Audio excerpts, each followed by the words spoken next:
Padre, del Hijo, del Espíritu Santo. Amén. Repitan conmigo. Santo y Divino Espíritu. Santo y Divino Espíritu. Destruye en mí. Destruye en mí. Toda indiferencia. Toda indiferencia. Toda pereza espiritual. Toda pereza espiritual. Todo temor. Todo temor. Todo miedo. Todo miedo. Toda duda. Toda duda. Lléname plenamente Lléname plenamente de tu paz, de tu paz, de tu gozo, de tu gozo, de tu alegría, de tu alegría, de tu sabiduría. de tu sabiduría. A ti, Divino Espíritu, que eres Dios, A ti, Divino Espíritu, que eres Dios, y siempre nos acompañas, y siempre nos acompañas. a ti sea el honor, A ti sea el honor, el poder, el poder, la adoración la adoración y la gloria y la gloria por los siglos de los siglos. por los siglos de los siglos. Amén. Amén. Bueno, y vamos a ofrecer este encuentro por el descanso eterno de Blas, un compañero de la radio que falleció hoy en las primeras horas del día. Muy bien, bueno, estábamos aquí, habíamos hecho el primer encuentro sobre la Eucaristía. Miren, yo los quiero mover un poquito para bueno, empezamos el encuentro ya en forma espectacular. Pase, padre, venga para acá. Llegó justo. Disculpe la interrupción, pero quería venir. Venga. Este es el corralito donde sale la afirmación. El padre es un invitado del obispo a nuestra diócesis, va a colaborar acá en Catedral por unos días, hasta el día 11, y nos está visitando, y hoy, bueno, tuvimos un encuentro ahí charlando hoy al mediodía, y bueno, le comentamos un poquito esto, y sin invitarlo, que eso es lo importante, se ha preocupado de venir acá a conocerlo a ustedes, seguramente. Me autoinvito yo. Pero así debe ser. Porque si a veces no se invita. A veces nos invita, por eso le tiré un guiño. Yo me autoinvito a estas cosas y también me autoinvito a esa comer. Muy bien, ya vamos a hacer algo al estilo. Por ahí tiene tiempo, usted se queda hasta el 11. Claro. Muy bien, o sea que está invitado a Apologética hasta el día que se vaya. Hasta el día que- ¿No? Le damos un aplauso al padre. Muy bien. ¿Se va a quedar? Sí, me voy a quedar. Bueno, vieron que había que acomodar un buen lugar, el mejor lugar para el padre. Usted sabe que la palabra dice que no hay que ocupar los mejores lugares porque ahí viene alguien más importante, y el tema que nos ocupa es la Eucaristía. Ya vimos en el encuentro pasado, vimos la Eucaristía a través del Nuevo Testamento, ¿cierto? La maqueta, como siempre hablamos, esa maqueta que en el Nuevo Testamento se va a hacer realidad. Pero yo les quiero arrancar hoy medio duro. ¿Por qué? Porque hoy tenemos una crisis de fe seria en la Iglesia, y yo les voy a dar los datos católicos de hoy con respecto a la creencia en la presencia del cuerpo, alma de Cristo en la Eucaristía. Y fundamentado un poquito en esos números, simplemente está para que, no para asustarlos, pero sino para que vean que ese misterio, que es la Eucaristía, hay que creerlo por fe. Podemos llegar hasta el misterio, pero el misterio no lo podemos entender. El misterio no se razona. Ahora, la otra parte sí se razona. Es lo que hemos estado haciendo para entender un montón de cuestiones. Miren, en la última placa, pasame la última placa. Miren qué importante. Miren, esto es una estadística católica, esto es producto de estadística de la Iglesia, ¿sí? Hasta el año 2022. Falta la última actualización de los últimos 3 años. 1.390 millones de fieles en todo el mundo. Escuchen, solo entre el 10 y el 30% de los católicos participan activamente de la misa. ¿Sí?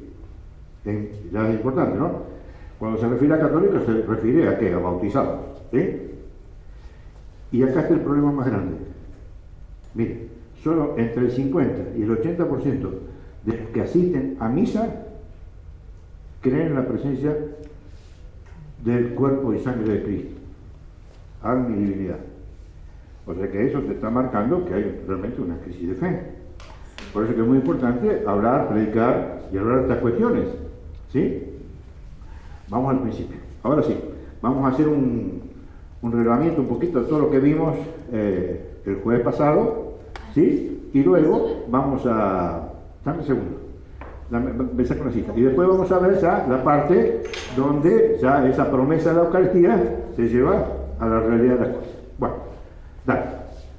Miren, habíamos hablado de esto, ¿sí? ¿Se acuerdan de Génesis 2.7? Que Dios crea al hombre y lo primero que se preocupa por el hombre es que le da de comer. Paraíso, los árboles, ¿se acuerdan de toda esa historia? Muy bien. ¿Cuál fue el primer mandamiento del Señor? De este árbol no comerás. Pero también en el jardín había otro árbol. Ese árbol era el árbol de la ciencia del bien y del mal, pero había otro árbol. Y ese otro árbol era el árbol de la vida. Como vimos en Apocalipsis, ese árbol de la vida es Cristo. ¿Sí? Por eso que fíjense que tremendo, porque el hombre va a pecar en el simbolismo de la comida, obviamente que la manzana es la sombra del hombre, ¿no? Pero fíjense una cosa, como el demonio actúa en los corazones, metiendo un error tremendo. Fíjense, Dios da una orden, no comerán. ¿Qué hizo el hombre? Comió. ¿Sí? Fíjense, pasa la historia, hay un misterio de la salvación, donde la centralidad de todo eso es la Eucaristía, y Dios, ¿qué te dice para salvarte?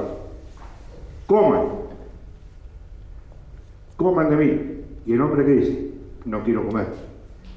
¿Me dan cuenta? Allá entra el pecado por comer, y acá perdemos la salvación por no comer. ¿Van entendiendo? Más o menos la analogía ahí. Bien. Luego vimos con varias citas más cómo van entrando en juego todos los signos que tienen que ver con la Eucaristía. El pan, el vino, la sangre, el cordero. Lo vimos en estas citas, en Abraham, cuando Abraham va a ofrecer a su hijo. ¿Y qué parece en escena ahí? El cordero, ¿ok? También habíamos hablado de Melquisedec, este sacerdote que aparece ahí de la nada, misterioso, en Génesis 14 y 18, que ya nos da un tip importante, porque ¿qué es lo que ofrece? Pan y vino. Y ustedes, cuando vimos el sacerdocio en la clase anterior, habíamos hablado que los sacrificios son anteriores a la elección de Dios sobre el pueblo de Israel. Todos los pueblos que circundaban a Israel ya tenían sacrificios, y de todo tipo. Bien, muy bien. Entonces esto para Abraham no era una cosa desconocida. ¿Está? Muy bien. Luego, en el Éxodo 12 vimos la prefigura de la Pascua católica, de la Eucaristía. ¿Sí? ¿Se acuerdan? Cuando salen de Egipto, la muerte del primogénito, cómo manda a sacrificar el cordero, que se lo tenían que comer completo, macho de 1 año, perfecto. Exacto. Dame lo que sigue. Luego también vamos a ver acá. Todos estos son tips que vimos el otro día, por eso lo digo así medio rápido. Ese cordero, que era lo que tenía que ocurrir, no se le podía romper ningún hueso. La analogía en Cristo. A Cristo tampoco se rompe ningún hueso. Eso está en Lucas. Habíamos visto esta cita que también era muy importante, porque en aquel momento, ¿qué hizo Yahvé esa noche? La noche de la Pascua, el paso del Señor. Veló por los judíos. ¿Qué hacemos nosotros cuando Cristo se ofrece? Muere el viernes, resucita el domingo. ¿Qué hacemos los católicos, los cristianos, que creemos en estas cosas? Velamos, esperamos en el Señor. Muy bien. Luego vimos acá la figura del maná y las codornices, para poder entender allá en Juan 6 cuál era el significado de la carne del Antiguo Testamento y del Nuevo. Y después vimos en Éxodo 24 que cuando ocurre la Pascua judía, Moisés dice que esta es la sangre de ¿qué? De la alianza. Ya vamos a ver en Lucas 22:19, donde el sacerdote, cuando consagra, dice sangre de la nueva alianza, ya no la del cordero, de un animalito que no podía perdonar a nadie, sino la sangre de Cristo. Después vimos acá, ya en el libro del Levítico, ya vimos cómo se iba acomodando las funciones que tenía el hecho de sacrificar un animal. Entonces tenemos acá la unión del pan con el cordero. Vimos también que no es solamente un sacrificio, sino también que es una fiesta.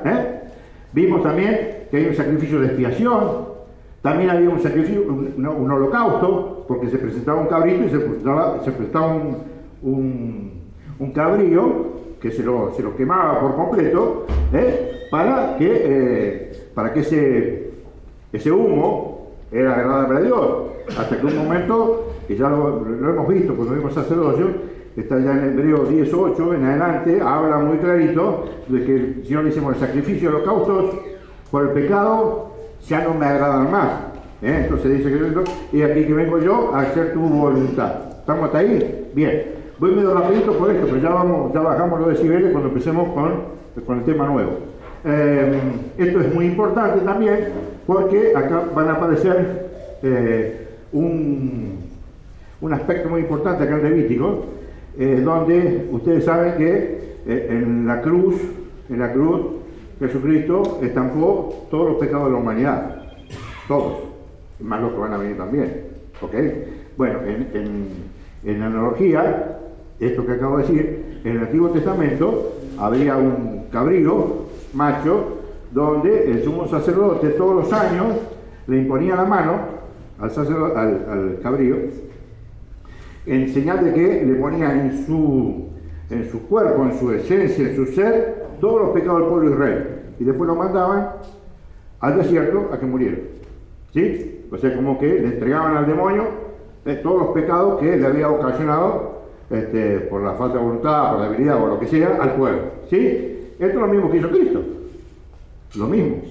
En Cristo es la analogía de ese cabrío macho, ¿no es cierto?, que nos perdona los pecados y nos da la vida eterna. Y por último, en Levítico 17:6 está la prohibición de ¿qué? De comer carne.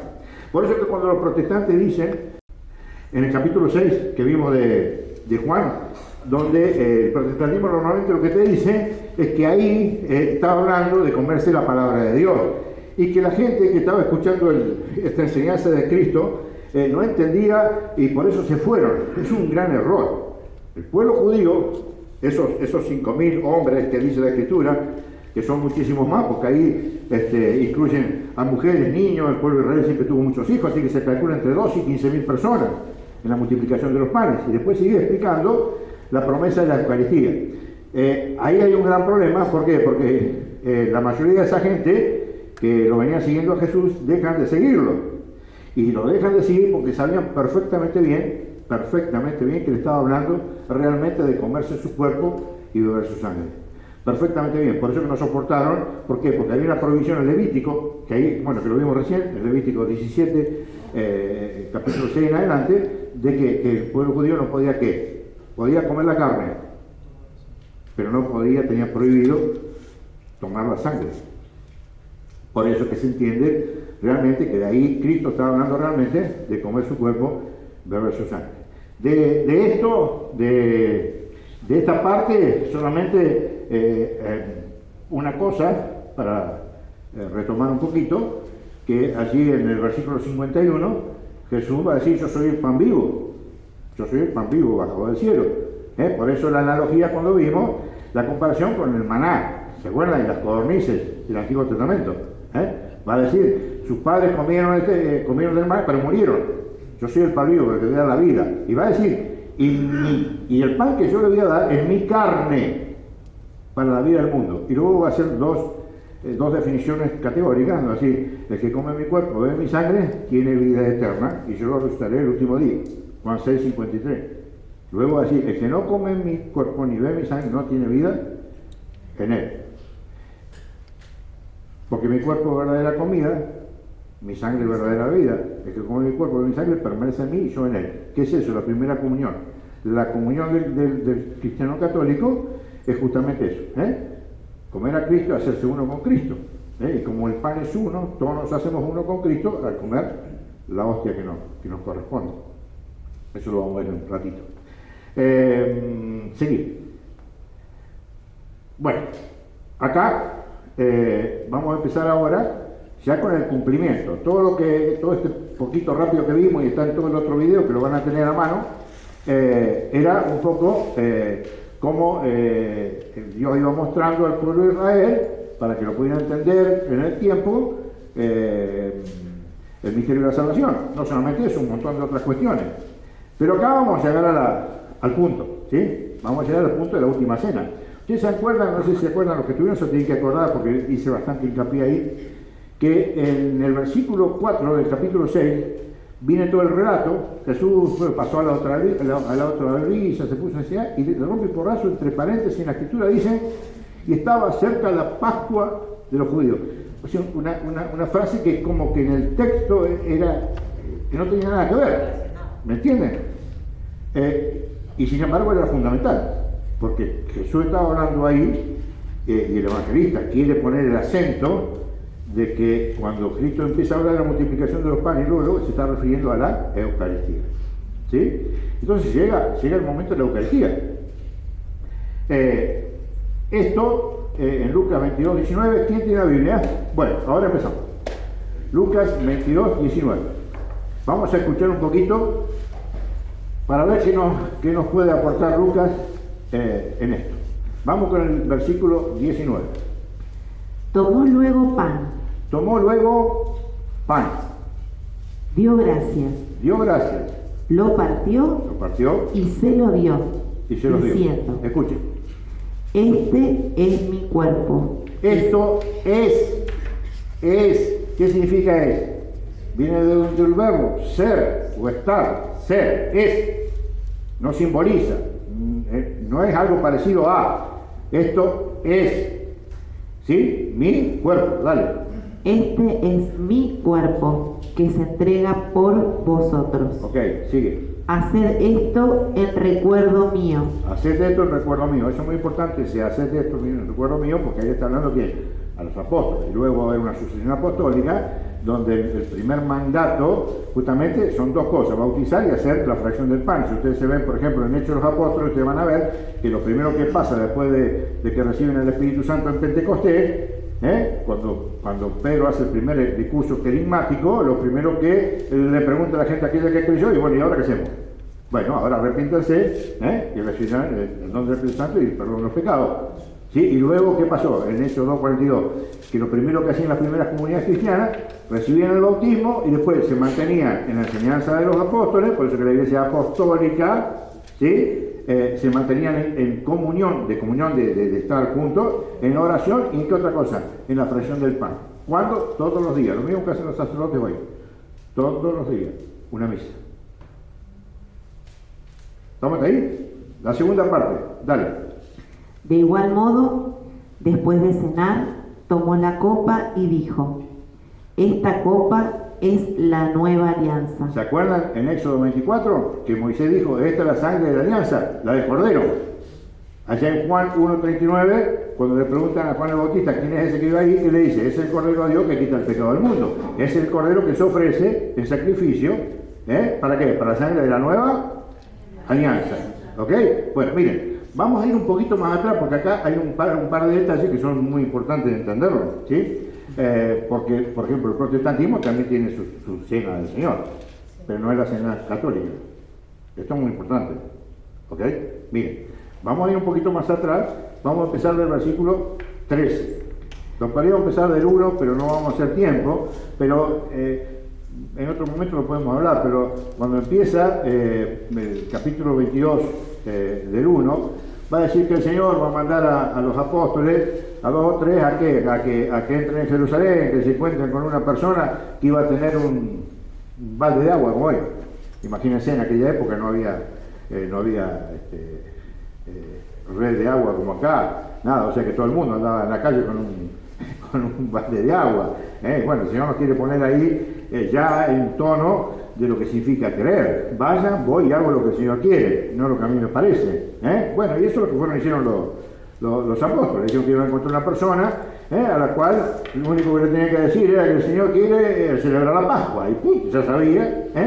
Se encontraron con esa persona, preparan la Pascua en el aposento alto, en el segundo piso, en un lugar, ¿sí?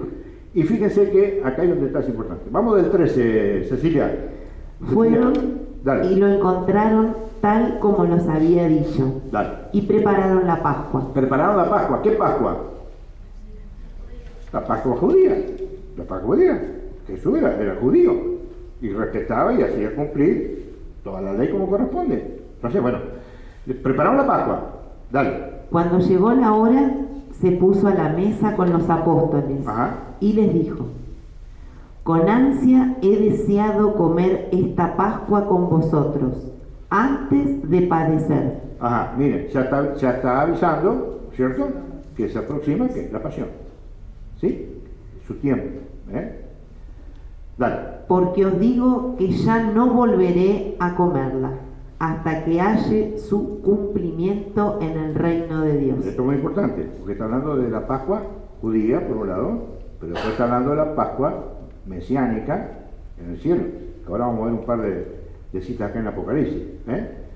Sigue. Tomó luego una copa, Tomó luego, dio gracias y dijo: tomad esto y repartidlo entre vosotros, porque os digo que a partir de este momento no beberé del producto de la vid hasta que llegue el reino de Dios. sigue.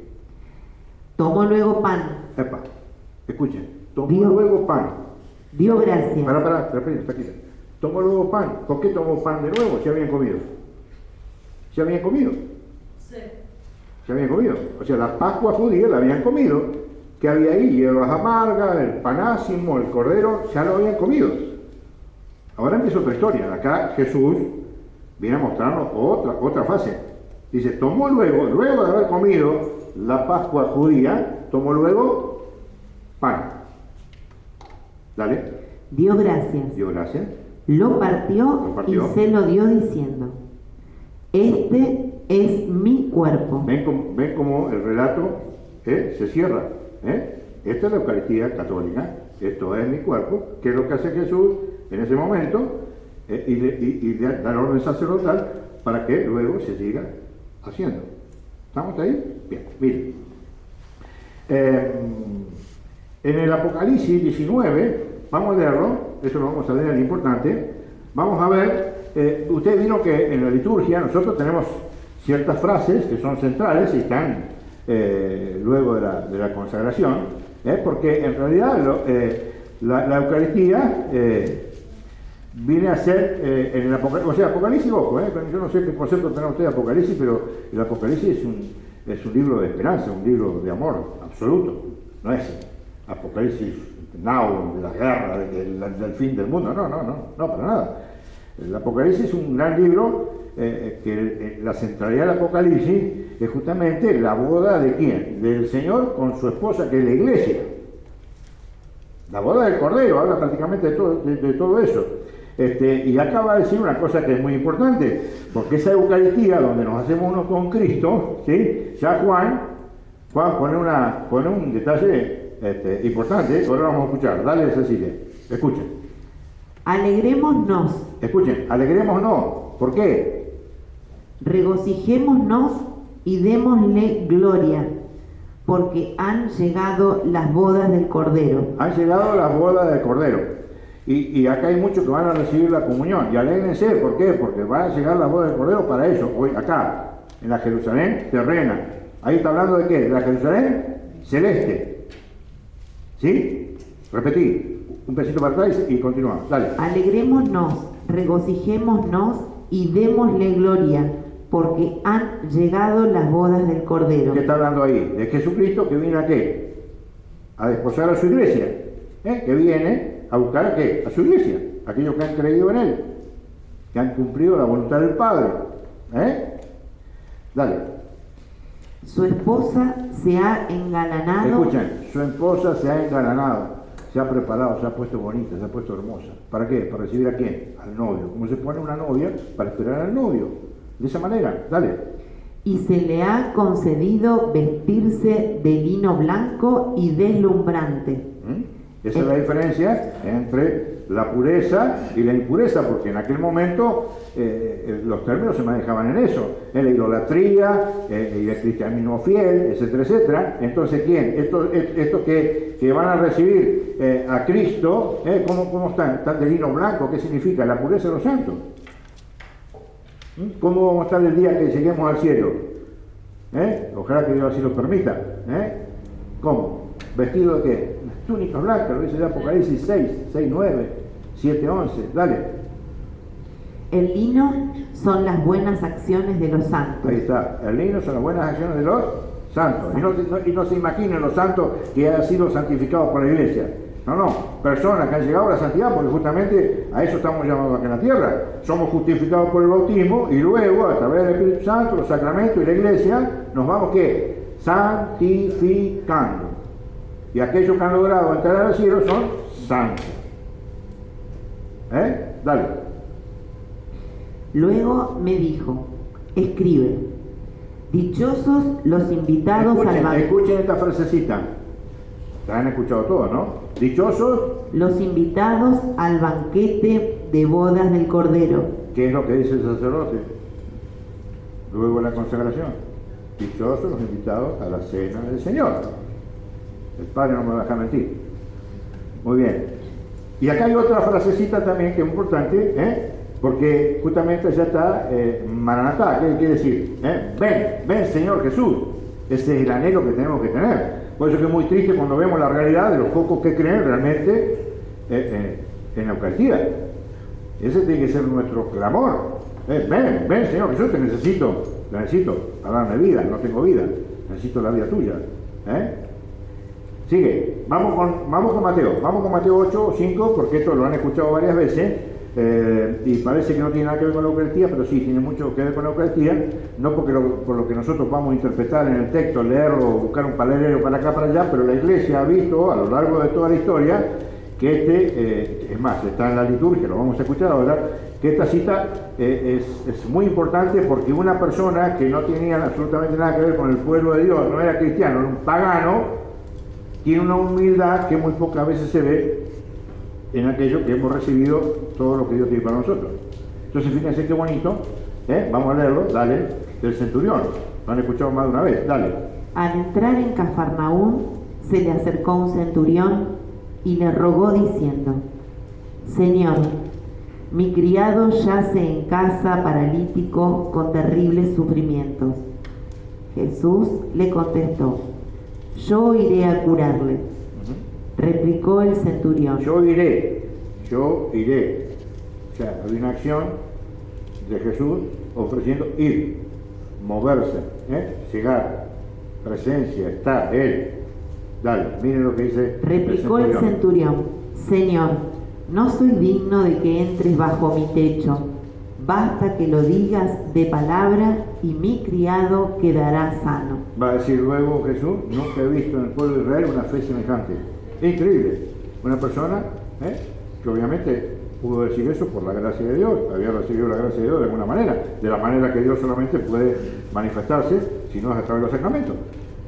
Manifestó la gracia y ahí está esta respuesta del centurión, que es lo que nosotros repetimos que. Y fíjense por qué es importante, porque nosotros tenemos que recibir ese cuerpo y sangre de Cristo, no solamente anhelando recibirlo, ven Señor Jesús, Maranatá, ven, sino también en esa postura. No soy digno de recibirlo, porque nadie recibe la Eucaristía por merecimiento, nadie. ¿Estamos hasta ahí? Bueno, seguimos con el próximo. Bueno, esto hemos escuchado tantas veces, esto en todos los retiros, y bueno, siempre se habla de los discípulos de Maús, ¿no es cierto? Siempre. Y esto es muy importante para la apologética, ¿sí?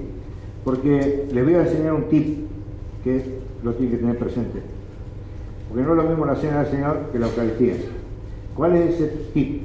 Cuando ustedes hablen con un hermano separado y quieran acercarlo a la iglesia y enseñarle un poquito estas cosas, con mucho amor, con mucha claridad, se van a encontrar que ellos van a decir, sí, nosotros también comemos el cuerpo de Cristo.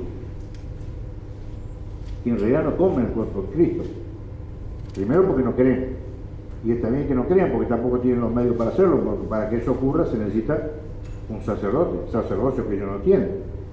Pero, ¿cómo sería una forma práctica? Porque va a pasar una cosa muy parecida, lo que les voy a decir, un poquito con los discípulos de Maús.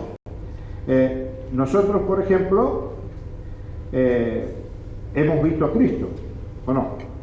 Lo hemos visto. Hay personas que no lo han visto. Y cualquiera que lo quiera ver por fe lo ve. En la Eucaristía, en el Santísimo, está Cristo. Nosotros vemos. ¿Ok?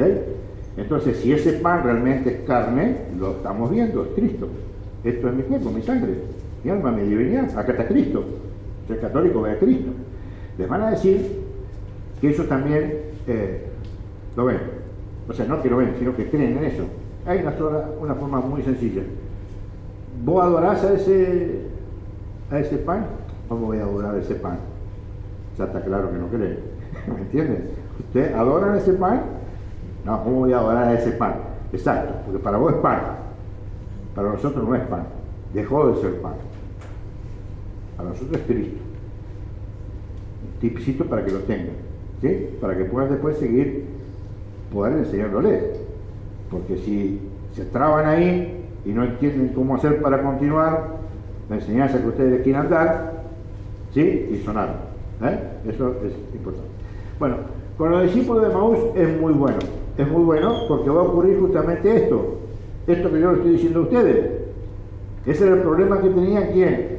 Estas personas que habían presenciado la muerte de Cristo, etcétera, etcétera. Esperaron al tercer día, no lo vieron por ningún lado. Esto fue toda una mentira, estaban desilusionados, ¿no? Bueno, vamos a leer un poquito. Vamos con el capítulo 24. Vamos del 13. Aquel mismo día iban dos de ellos a un pueblo llamado Emaús, que dista 60 estadios de Jerusalén, y conversaban entre sí sobre todo lo que había pasado. Mientras conversaban y discutían, el mismo Jesús se acercó a ellos y se puso a caminar a su lado. Pero sus ojos estaban como incapacitados para reconocerle. O sea, fíjense, porque después esto lo va a aclarar. En un primer momento iban caminando con Jesús al lado, pero no lo reconocían. Ya la explicación está un poquito más alta, no se apuren. Sigue. Pero sus ojos estaban como incapacitados para reconocerle. Él les preguntó: ¿de qué vais discutiendo por el camino? Ellos se pararon con aire entristecido.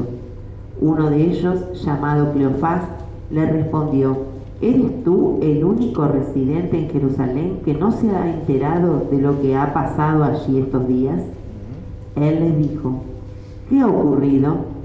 Ellos le contestaron: lo de Jesús el Nazareno, un profeta poderoso en obras y palabras a los ojos de Dios y de todo el pueblo.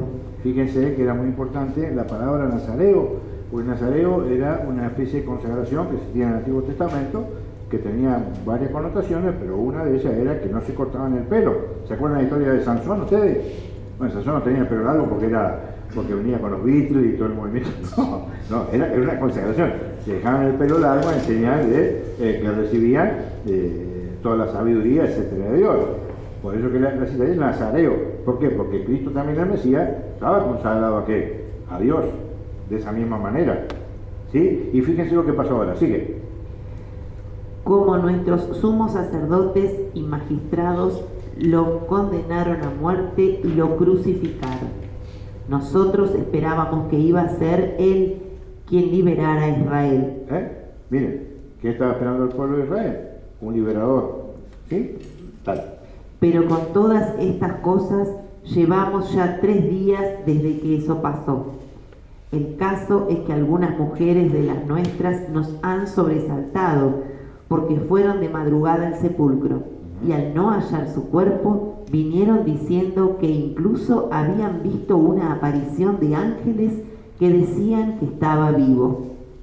Fueron también algunos de los nuestros al sepulcro y lo hallaron tal como las mujeres habían dicho, pero a él no lo vieron. Escuche, Él les dijo: Él les dijo, qué poco perspicaces sois y qué mente más tarda tenéis para creer todo lo que dijeron los profetas. ahí está, miren, ¿se acuerdan cuando empezamos en el capítulo 6 que hablamos de la multiplicación de los panes y la promesa de la Eucaristía? Vimos un par de versículos del capítulo 5 de Juan, 5:39, cuando Jesús le dice, ustedes escudriñan las Escrituras, creyendo encontrar en ellas la vida eterna. Y Jesús le va a decir en el 40, ellas hablan de mí, pero ustedes no quieren venir a mí para tener vida. Y luego en el 45 les va a decir, yo no los vengo a condenar, yo no los juzgo. El que los juzga a ustedes, ¿quién es? Moisés. Porque si hubieran creído a Moisés, creerían en mí. Acá vuelve lo mismo, hay una analogía muy seria y muy clara con los discípulos de Maús. Se van a dar cuenta que nunca creyeron, jamás creyeron.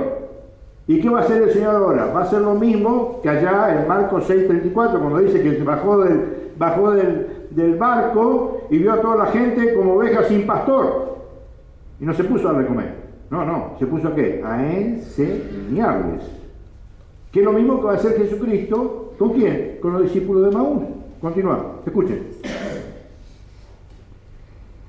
¿No era necesario que el Cristo padeciera eso para entrar así en su gloria? Y empezando por Moisés y continuando por todos los profetas. Por todos los profetas. Hasta miren, el otro día estuve haciendo un estudio de Ruth, una belleza. Una mujer que no era del pueblo de Israel, que tranquilamente se puede haber ido con lo suyo. Se queda con su suegra a cuidarla y recibe la fe de quién? Del pueblo judío y se queda. ¿Me entienden? Esta relación, porque el Señor, ¿qué está haciendo con la Eucaristía? Está uniendo a la humanidad completa. Ya no soy el Señor de los judíos, soy el Señor de todos. ¿Me entienden? Por eso que les habla y dice, empezando por Moisés. O sea, ¿empezó por dónde? Empezó por el Éxodo. Empezó por allí. Y a partir de ahí, con todos los profetas, los mayores, los menores, etcétera, etcétera. ¿Qué le hacía? Le explicaba ¿qué? La Escritura. Para que lo entendieran, pues lo entendían. Si no lo entendían, no puedes creer. Ahí en Romanos 10:14 dice, ¿y cómo creerán si nadie les ha enseñado? Si nadie les ha predicado la palabra. La fe viene por la predicación de la palabra. Entonces, si nadie les ha enseñado, ¿cómo van a creer? Esta gente estaba en esa situación, no creía. ¿Qué hizo Jesús? Le dijo, no creyeron. Ya escucharon bastante. No, Señor. Los acompañó y les fue ¿qué? Hablando. Enseñando que la escritura, por eso que es muy importante el conocimiento, las dos cosas, el conocimiento para poder llevar a la fe lo que uno conoce, vos no puedes amar lo que no conoces, dale. Y empezando por Moisés y continuando por todos los profetas, les fue explicando lo que decían de él todas las escrituras. Bien. Al acercarse al pueblo a donde iban, Escuchen, él hizo ademán de seguir adelante, pero ellos le rogaron insistentemente. Fíjense, ellos sin saber qué estaba pasando, le rogaron insistentemente. Quédate con nosotros, ven Señor, ven, quédate con nosotros. Y fueron a dónde? Fueron a la casa de ellos, fíjense lo que ocurre. Acá quédate con nosotros, porque atardece y el día ya ha declinado. Entró pues y se quedó con ellos. Sentado a la mesa con ellos, tomó el pan. Pregunto, si ustedes van a la casa de alguien, un invitado, entran a la casa, que tal, se sientan y agarran el pan y empiezan a cosas, o esperan que les sirven. Esperan que les sirven. Están invitados, ¿sí? A no ser que sean... bueno, de esos casos acá sobran, ¿viste? Pero vamos a la lógica. Estás invitado, esperas que te sirvan. No le copás la parada a quien te quiera agasajar, ¿sí? Pero fíjese acá pasa algo que o el Señor era muy atrevido o se quería manifestar de una manera muy especial a esas personas, a las cuales ya le había acercado ¿qué? La palabra. Faltaba acercarle la otra parte. Y con signos que ustedes van a ver cómo le acerca la Eucaristía. ¿Qué hizo el Señor? Se sentó. ¿Y qué hizo? Sentado a la mesa con ellos, tomó el pan. Tomó pan. ¿Se acuerdan Lucas 22:19? Tomó pan. Dale. Pronunció la bendición. Lo bendijo. Lo partió Lo partió. y se lo iba dando. Y se lo iba dando. ¿Qué está ahí? ¿Qué está comprendido ahí? La Eucaristía. Y ahora ustedes se van a dar cuenta, porque hay una cosa que es importantísima, que nosotros los católicos creemos fervientemente en eso. Dale, escuchen. Entonces se les abrieron los ojos. Se les abrieron los ojos. En la segunda carta a los Corintios, capítulo 3, versículo 4 en adelante, habla del velo que tienen los judíos. El velo que tienen los judíos, porque los judíos no pueden ver a Jesús como el Mesías. Y dice la Escritura que solamente el día que realmente se les manifieste, no porque Dios no se haya manifestado, Dios se manifestó siempre a todo el mundo, pero el día que ellos se encuentren con Cristo, ese velo ya va a desaparecer. Y va a llegar la conversión del pueblo judío. Está profetizado, carta a los romanos. Entonces, fíjense, muy bonito, ¿por qué? Porque dice ahí, repetí esa última parte, escuchen. Sentado a la mesa con ellos, tomó el pan. Ajá. Pronunció la bendición. Lo partió y se lo iba dando. ¿Y qué pasó ahí? Entonces se les abrieron los ojos y lo reconocieron. Lo reconocieron. ¿Por qué no lo reconocieron cuando iba caminando al lado? Porque está hablando de la Eucaristía. Pues nosotros reconocemos a Cristo, Eucaristía, cuando lo vemos y cuando nos lo comemos. Escuchad, seguí. Pero él desapareció de su vista. Desapareció. Se lo comieron. Ya es con ellos, está con ellos. Son una sola cosa. ¿Me entienden cómo es? Cuando nosotros comemos el cuerpo de Cristo, Cristo desaparece. Pero no es que desaparece porque no está. Está en todos. Somos todos uno. En Cristo. La comunión. ¿Está claro eso? Seguí. Se dijeron uno a otro: ¿no ardía nuestro corazón en nuestro interior cuando nos hablaba en el camino y nos iba explicando las Escrituras? Miren qué es eso. ¿Y qué hace esta gente? Hace lo que todos tenemos que hacer y que no lo hacemos. Anunciar el Evangelio. Porque él en Mateo 28:20 hace una promesa: enséñenle todo lo que yo les he mandado y yo estaré con ustedes todos los días hasta el fin del mundo. También hizo una promesa a Pedro: y las puertas del infierno del Hades no prevalecerán sobre la iglesia. Promesas que se cumplen hoy y se van a cumplir hasta el último día, siempre. Entonces fíjense una cosa: ¿Cómo podemos ser tan tontos de no sentirlo, de no sentir a este Cristo que estaba con nosotros, nos acompañaba, estaba caminando con nosotros, se nos dio en pan, se nos dio en vino? ¿Y ahora qué hago? Me lo guardo, me lo llevo a mi casa y me echo a mirar una película y a disfrutar el sentimiento maravilloso que me generó. ¿Qué es sentimiento ni sentimiento? La convicción de tener a Cristo en el corazón. Y acá está lo que tenemos que seguir haciendo nosotros. Escuchen, miren lo que hicieron estos discípulos de Manuel. Dale. Levantándose al momento, no se acostaron a dormir. ¿Me entendí? Vamos mañana tempranito, preparamos la alforja, el matecito. Al momento se levantaron, ¿y a dónde fueron? Al momento se levantaron, se volvieron a Jerusalén.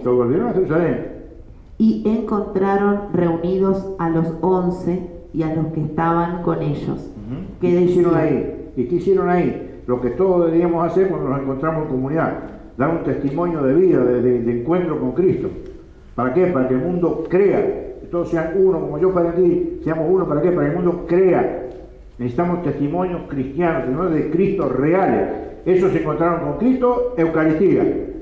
¿Qué es lo que está llamando el Papa, nuestro obispo inclusive? Al silencio, a contemplar a Cristo en la Eucaristía. Ahí, donde está, no en otro lado. Y fueron, ¿y a quién les hablaron? A los apóstoles. No se la fueron con chiquita, no le fueron a avisarle al vecino: che, vimos a Jesús, comimos el pan, no sé qué pasó. No, fueron a quién, a los apóstoles, a los que habían estado 3 años recibiendo la enseñanza del Señor. Y estos atrevidos, que andás a saber quiénes eran, ¿sí? Se fueron, ¿a qué? A anunciar su testimonio. ¿A quién? A los discípulos, a los apóstoles. Bien, hasta ahí. Dame con el otro.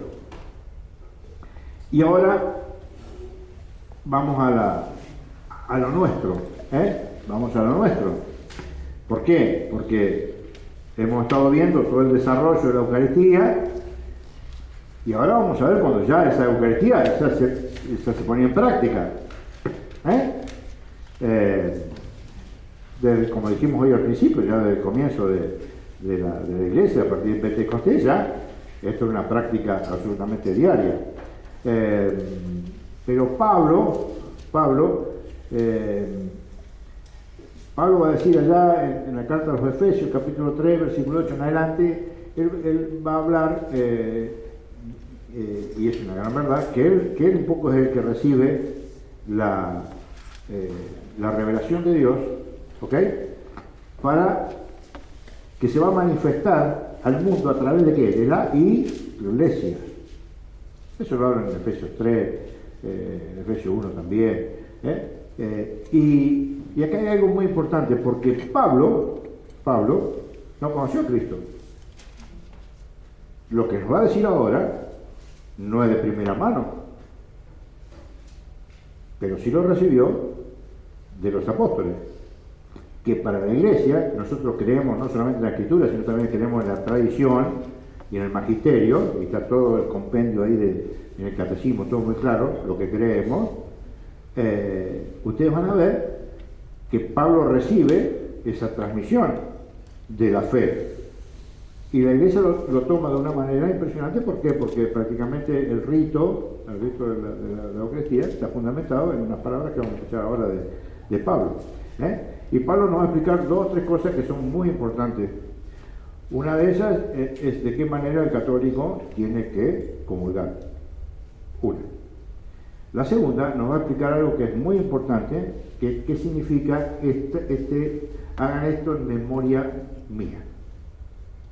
Porque claro, cuando nosotros trasladamos esos términos al castellano puro, y voy a agarrar y decir, che, bueno, en memoria mía, bueno, en memoria, llévate una foto, qué sé yo, llévate un audio de la abuela y tenerla presente en el cumpleaños. No se trata de eso, ¿sí? Pero bueno, ustedes se van a encontrar que el mundo protestante les va a hacer esa observación.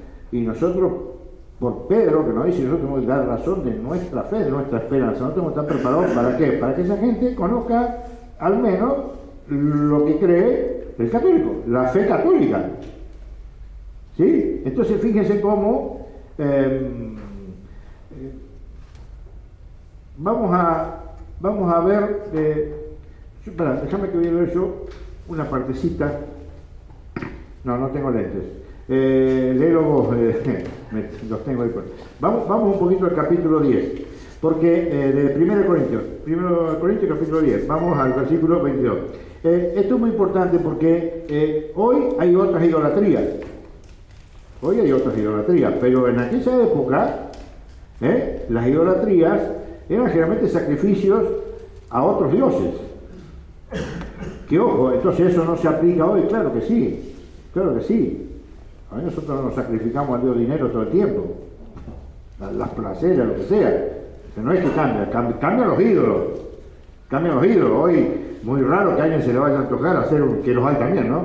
Hacer una estatua y creer que es Dios y hacer el sacrificio, el holocausto. Algunos habrá, pero prácticamente no. Pero tenemos otros ídolos que quizás son peores. ¿Sí? Entonces fíjense cómo Pablo nos va a ir enseñando en el capítulo 10 y luego nos va a rematar en el capítulo 11 de que nosotros no le tenemos que rendir culto ¿a qué? A los ídolos. ¿Ok? Vamos a leer un poquito. Vamos al 16. La copa de bendición que bendecimos. Escuchen. La copa de bendición que bendecimos. ¿No es acaso comunión con la sangre de Cristo? ¿De qué está hablando? Como la copa, el vino. La sangre de la nueva alianza. Entonces, ¿qué dice Pablo? La copa de bendición que bendecimos, ¿no es acaso? ¿Vale? ¿No es acaso comunión con la sangre de Cristo? O sea que nosotros no estamos entrando en comunión con el vino. Ojo, ahí está el punto. Nosotros entramos en comunión con la sangre. La sangre de lo que hay ahí adentro. La sangre de nuestra creencia. ¿Ok? Por más que siga siendo sangre de Cristo. Nosotros cuando recibimos la sangre de Cristo en la iglesia, era sangre de Cristo. Pero el tema es que hay que creerlo también. Y ahora nos va a explicar un poquito eso. Dale, seguí. Y el pan que partimos Y el pan que partimos, no es comunión con el cuerpo de Cristo.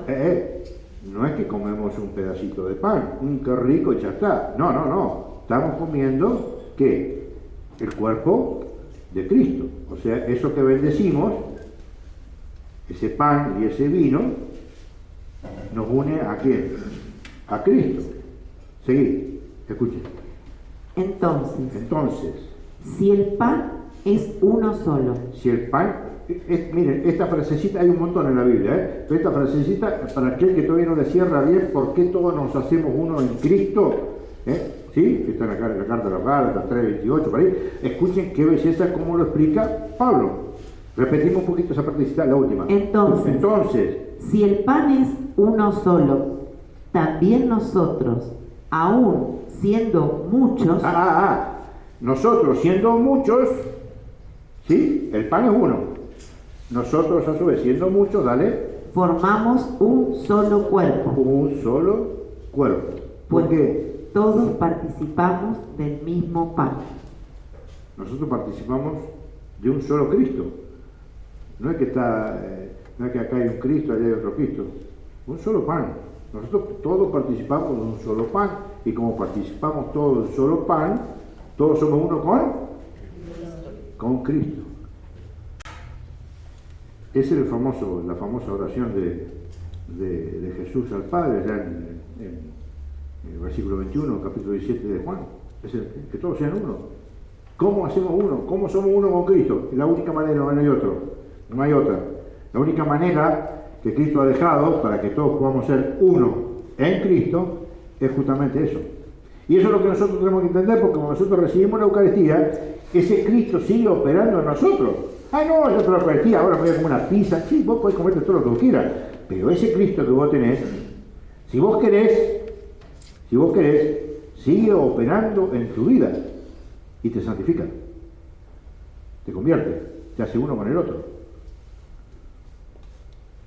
Por eso que es muy importante que dejemos que eso ocurra, porque se supone que cuando vos te haces uno con Cristo y uno con los hermanos, tu calidad tiene que haber sido elevada. Podés empezar a ver necesidades, ¿sí?, al hermano de una manera diferente a la concepción que tenías antes de entrar a la Eucaristía. Es muy central. No tomar la costumbre, una Eucaristía.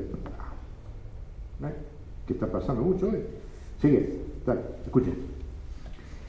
Fijaos en el Israel según la carne, los que comían de las víctimas sacrificadas. Miren lo que está diciendo. Fijaos en el Israel de la carne, los que comían de las víctimas sacrificiales. Dale. ¿No estaban acaso en comunión con el altar? Ajá, exacto. ¿No penséis que estoy insinuando que lo inmolado a los ídolos es algo, o que los ídolos son algo? Pues lo que inmolan los gentiles, lo inmolan a los demonios y no a Dios. Ahí está. Por eso que el culto católico es el culto por excelencia de Dios. Porque en ese culto está lo central, que es Cristo y su sacerdocio, del cual los sacerdotes forman parte. No el sacerdote, no. Forman parte del sacerdocio de Cristo, porque hay un solo sumo sacerdote, que es víctima y es víctima sacrificial, es el Cordero, y a su vez es su propio sacerdote, el que ejecuta el sacrificio. ¿Entienden? Bien. Para ir terminando, vamos al capítulo 11. Vamos al capítulo 11, versículo 23. Esto es muy importante, muy importante. Dale. Porque yo recibí del Señor lo que os transmití. Escuchen, dice, yo recibí del Señor. Y Pablo no recibió nada del Señor porque no estuvo con el Señor. ¿Pero qué significa ese yo recibí del Señor? Porque yo recibí de aquellos que habían recibido del Señor tal cosa. ¿Me entienden? Por eso que es importante el católico entrar en la realidad, ¿sí?, de que nosotros creemos en la tradición. Que nosotros no podemos interpretar la Escritura por cuenta propia, porque la misma Escritura prohíbe eso en la segunda carta de Pedro, capítulo 1, versículo 20. ¿Sí? Porque si nosotros interpretamos la Escritura como se nos antoja, tenemos un gran problema. ¿Y saben cuál es? Que va a haber tantas fe como cabezas lean esto. Por eso que Dios le dejó el Espíritu Santo, Juan 16:13, aquí en la iglesia. ¿Para qué? Le dejó el Espíritu de la verdad. ¿Para qué? Para que nosotros, sin tener que rompernos la cabeza, simplemente tengamos la enseñanza correcta de la iglesia. ¿Para qué? Para ser uno con Cristo. Y para poder llegar, ¿se acuerdan cuando leímos Apocalipsis 19? A la boda del Cordero. Ser parte de qué? De esa esposa, que es la iglesia. Ser parte de esa esposa. Y no dejarlos afuera. ¿Se acuerdan hace poquito, hace 2 domingos creo, cuando se hablaba de este hombre que hizo el banquete y había uno que no estaba con la vestidura? ¿Qué pasó? ¿Me entienden? Bueno, dale, vamos con esta partecita y después si hay alguna pregunta. Porque yo recibí del Señor lo que os transmití, que el Señor Jesús, la noche en que era entregado, tomó pan. Tomó pan. Dio gracias. Lo partió y dijo: este es mi cuerpo, que se entrega por vosotros. Haced esto en memoria mía. Asimismo, tomó el cáliz después de cenar y dijo: esta copa es la nueva alianza en mi sangre. La nueva alianza en mi sangre. ¿Cuántas veces la beberéis? Ahí está, escuchen. ¿Cuántas veces? Para. Acá hay un problema muy serio. Porque el protestantismo toma una cita del libro de los Hebreos, capítulo 10, versículo 8, y en el 10 está esto que voy a decir, donde dice que ese sacrificio de Cristo es el sacrificio de una vez y para siempre. Ellos interpretan, porque como lo interpretan con su cabecita, como una cabecita puede interpretar a Dios, es imposible. Solamente a Dios lo puede interpretar que una mente similar. Por eso que el Espíritu Santo es Dios. La palabra, el verbo es Dios. Los tres son Dios, 3 personas diferentes. Entonces fíjense una cosa que es muy importante, porque ellos interpretan que ese sacrificio fue una sola vez para siempre. Fue allá, el sacrificio de Cristo en la cruz, 2023 años, 25 años, y ya está, se acabó la historia, no hay más nada, se abolió el sacerdocio. Eso no lo vimos el otro día, sí, perfectamente bien. Ahí también en Hebreos 7:11 en adelante, que el sacerdocio no se abolió, sino que se cambió.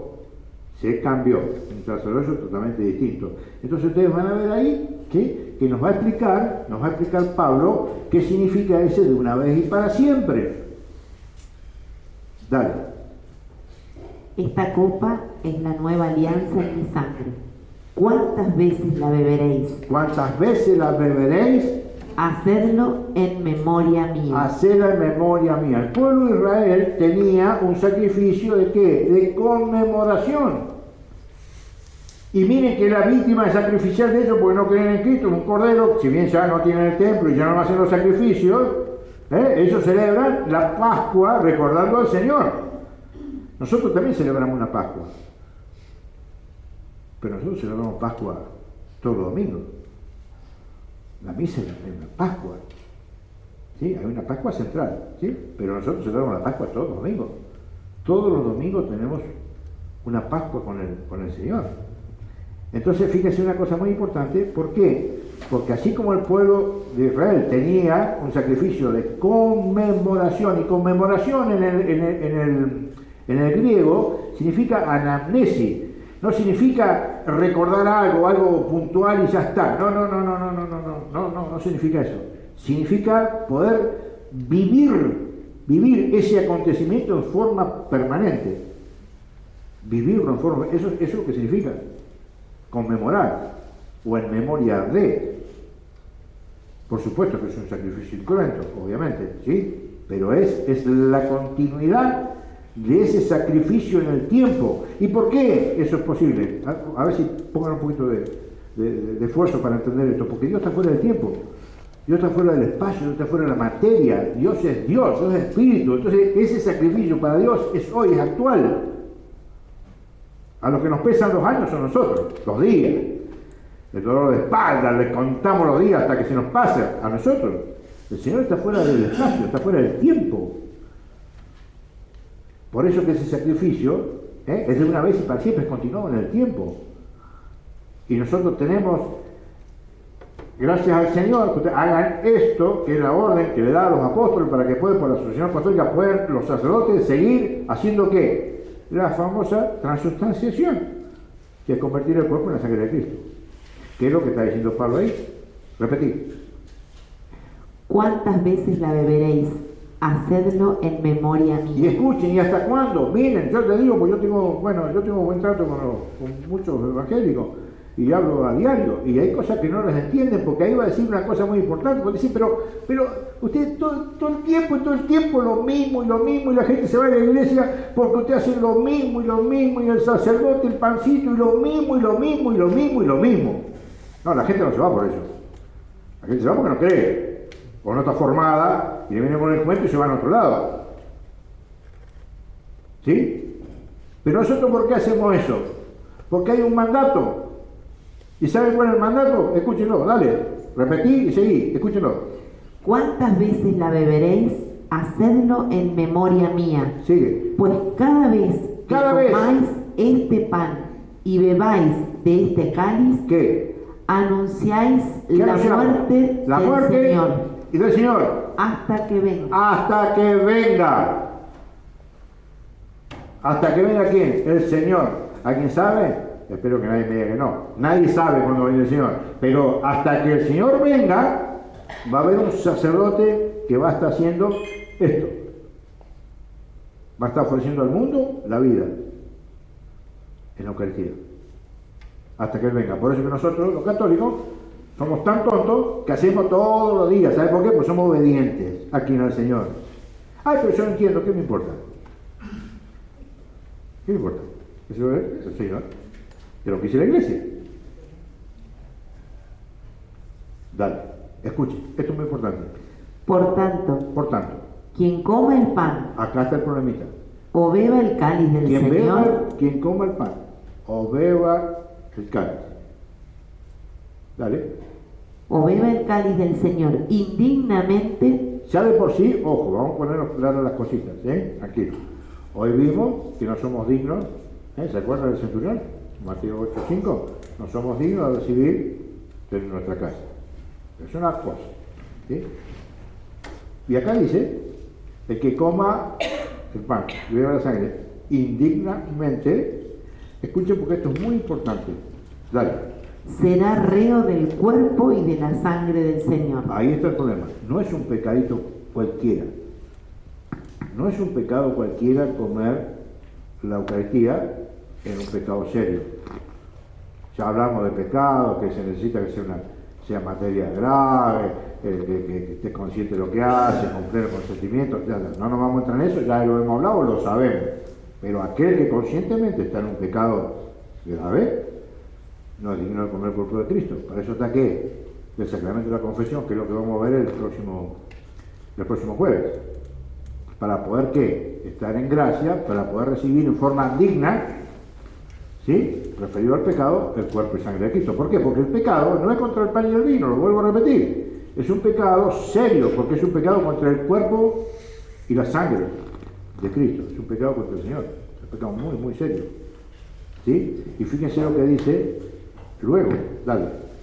Así, cada cual se examine interiormente antes de comer el pan y beber del cáliz. Es lo que nos explica la Iglesia siempre, un acto de una evaluación de tu propia conciencia, para luego ir si es necesario, ir a la confesión, si no es necesario, la misa perdona los pecados veniales, ningún problema, ¿sí? ¿Está? Repetí. Así que cada cual se examine interiormente antes de comer el pan y beber del cáliz. Pues quien come y bebe sin discernir el cuerpo, come y bebe su propia condena. O sea que es una gran mentira cuando por ahí escuchamos que nos dicen, no, yo como igual porque yo recibo la gracia de Dios. No, señor. La iglesia, no me acuerdo exactamente ahora en qué numeral del catecismo lo pueden buscar, pero la iglesia es muy clara que cuando una persona comulga en pecado serio, ¿sí? No recibe la gracia santificante, así se compone así de hostias consagradas. Esto es muy serio.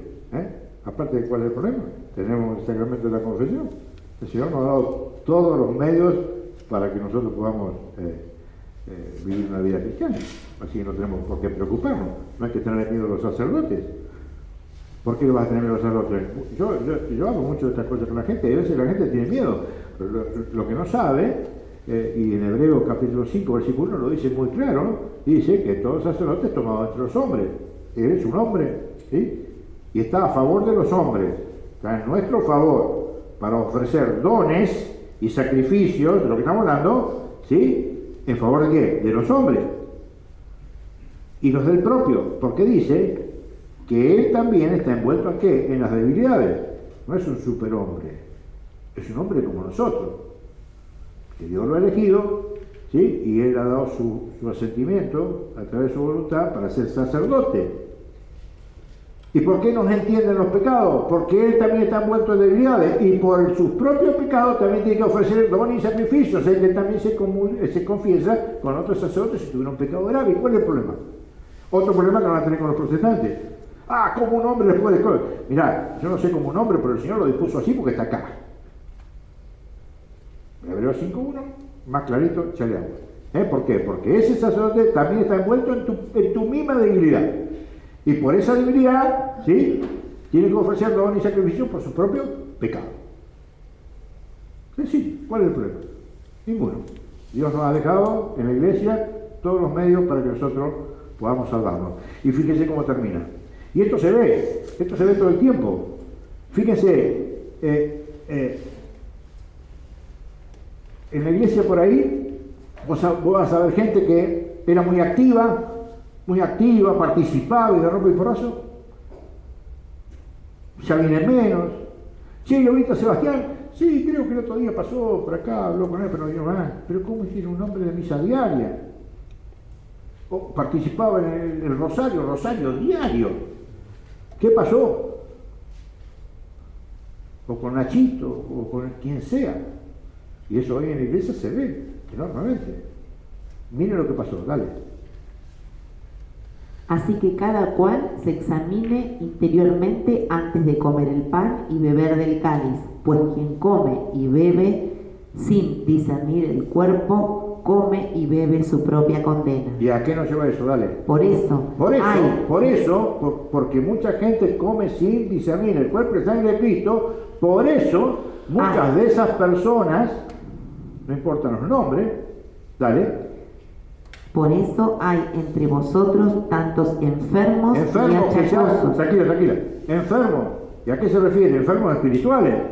Era que yo decía así, gente que ya no se acerca a la iglesia, que ya, siempre busca alguna incomodidad que le pasó con un hermano que fuera, ya para tener un motivo para ya no venir. Enfermos, vienen de vez en cuando, ya empiezan con que Dios está en todos lados, porque Dios, me contemplo un ombú y ahí me contacto con Dios, panteísmo puro, enfermos, ¿sí? Y escuchar.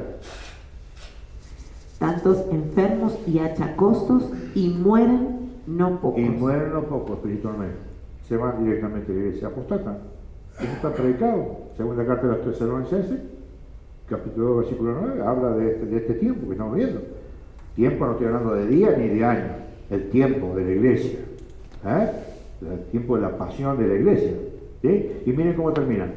Si nos juzgásemos a nosotros mismos, no seríamos castigados. Dale. Sin embargo, el Señor nos castiga para corregirnos. Ahí está. El Señor nos castiga para corregirnos. ¿Por qué? Dale. Para que no seamos condenados con el mundo. Ahí está. ¿Para qué? Para que no seamos condenados con el mundo. El Señor nos regaló la iglesia, nos regaló el bautismo, nos regaló la Eucaristía, nos regaló el perdón de los pecados. A muchos nos ha regalado un excelente matrimonio. a otro una orden, la consagración, sacerdocio, lo que sea, para que no seamos condenados como el mundo, porque el príncipe de este mundo se sabe muy bien que es el demonio. Y bueno, si quieren hacer una preguntita, lo que fuera, dale, escuchen. Tenía dudas sobre por qué ya no se toma el vino en las misas. ¿Cómo? ¿Por qué ya no se toma el vino o se reparte el cáliz en las misas? Está bien. Bueno, vos ves que hay un momento que el sacerdote toma el pan, corta un pedacito y lo pone en el vino. Bien. La misa celebra tres cosas: la pasión, la muerte y la resurrección.